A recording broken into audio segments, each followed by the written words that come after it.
ঈদ মোবারক, ঈদ মোবারক, সবাইকে জানাই ঈদ মোবারক। ধনী গরিব সবার জন্যই ঈদ মোবারক। এখানে একটা কথা না বললেই না, এই যে জিনিসটা দেখতে পাচ্ছেন মাংস, অনেকের সাধ্য আছে কেনার, আবার অনেকের সাধ্য নাই কেনার, কিন্তু আমরা এমন একটা ব্যবস্থা করেছি সেই জায়গাতে সবাই সাধ্য হবে।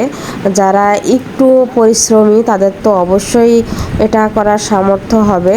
তা প্রতি সপ্তাহে বেশি না 100 টাকা করে সবাই জমা দিছে। গরিব ধনী গরিব এখানে সবাই দিতে পারবে প্রতি সপ্তাহে 100 টাকা। আবার কেউ কেউ একবারে দিয়েছে, যাদের যেমন সামর্থ্য সেই তেমন দিয়ে আমরা এই টাকাটা উঠাইছিলাম। আমাদের একটা সমিতি করেছিলাম, সেই সমিতি থেকেই এই মাংসটা হচ্ছে আমরা ভাগ বটরা করে নিচ্ছি এখন।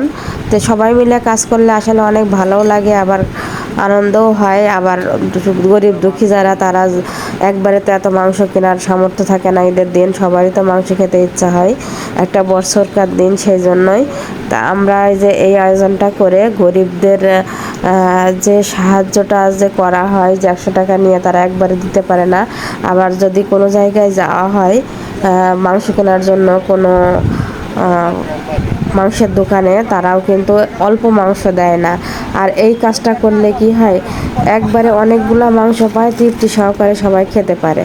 তাই এতগুলা মাংস হয়েছে আমাদের, অনেকজন, প্রায় 30-32 জন মানুষ। আমরা সবাই একত্রিত হয়ে গ্রামের যত মানুষ আছে, যার যার একটু সামর্থ্য আছে তারাই এই জিনিসটা হচ্ছে করেছে, বা যাদের সামর্থ্য নেই তারাও করেছে।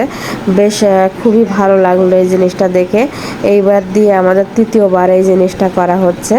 তো ম্যানেজমেন্ট করা আসলে কষ্টকর, কিন্তু মানুষের যে উপকার হয় সেই জিনিসটাই এখানে ভালো লাগছে দেখে। তো সবাই ঈদে মাংস খেতে পারবে আমাদের গ্রামের মানুষ, এটাই দেখেই খুবই ভালো লাগছে।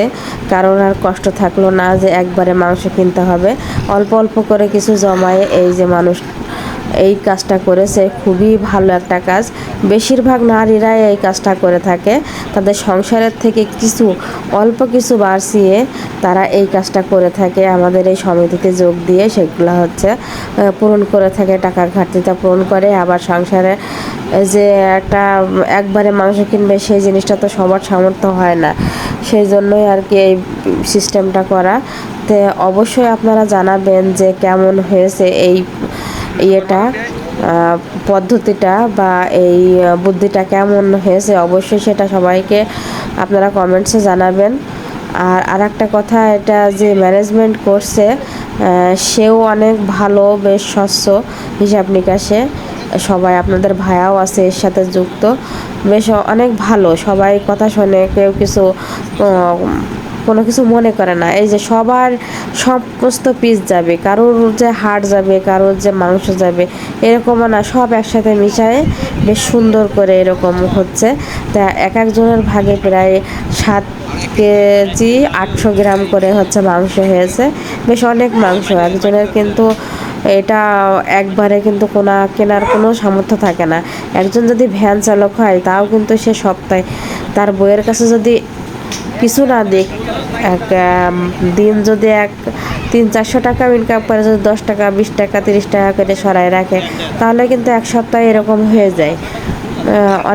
অনেকেরই হয় এই জিনিসটা। সেই জন্যই আর কি এই জিনিসটা করা, যাতে সবাই মিলে আমরা গ্রামের সবাই মাংস খেতে পারি ঈদের দিন। তো আলহামদুলিল্লাহ অনেক ভালো লাগলো জিনিসটা দেখে। আর আমাদের গ্রামবাসীর জন্য অবশ্যই দোয়া করবেন।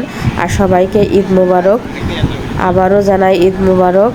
সবাই আমাদের জন্য দোয়া করবেন, আমরা যেন এইভাবে সকল কাজ করতে পারি।